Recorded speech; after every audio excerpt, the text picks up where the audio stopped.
जब हम संत काव्य की बात करते हैं तो आचार्य रामचंद्र शुक्ल का जो संत काव्य है उसमें सबसे अंत में जिस कवि का वर्णन होता है वो है अक्षर अनन्य। जब हम संत काव्य की बात करते हैं आचार्य रामचंद्र शुक्ल कृत जब हम संत काव्य पढ़ते हैं तो सबसे अंत में जिस कवि का वर्णन होता है वो है अक्षर अनन्य। ठीक है, अभी हम बात करते हैं मुलुकदास के बारे में। मुलुकदास की बात करें तो मुलुकदास ने जो है रचनाएं के बारे में आगे आ ही जाएगा, फिर भी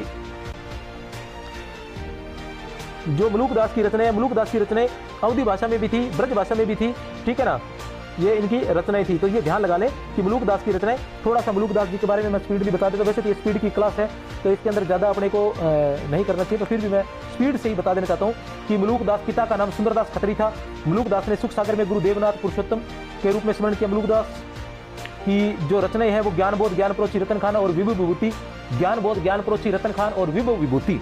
दार्शनिक विचार से संबंधित रचनाएं भक्ति, विवेक और सुख सागर है। रामावतार लीला, ब्रज लीला, ध्रुव चरित, रामावतार लीला, ब्रज लीला, ध्रुव चरित ये भी इनकी रचनाएं हैं। भक्त बछावली, बारह खड़ी ये भी इनकी रचनाएं हैं। अवधी भाषा की इनकी रचनाएं बात करें तो ज्ञानबोध, ज्ञानप्रोची, रतन खान ये इनकी रचनाएं अवधी भाषा की है।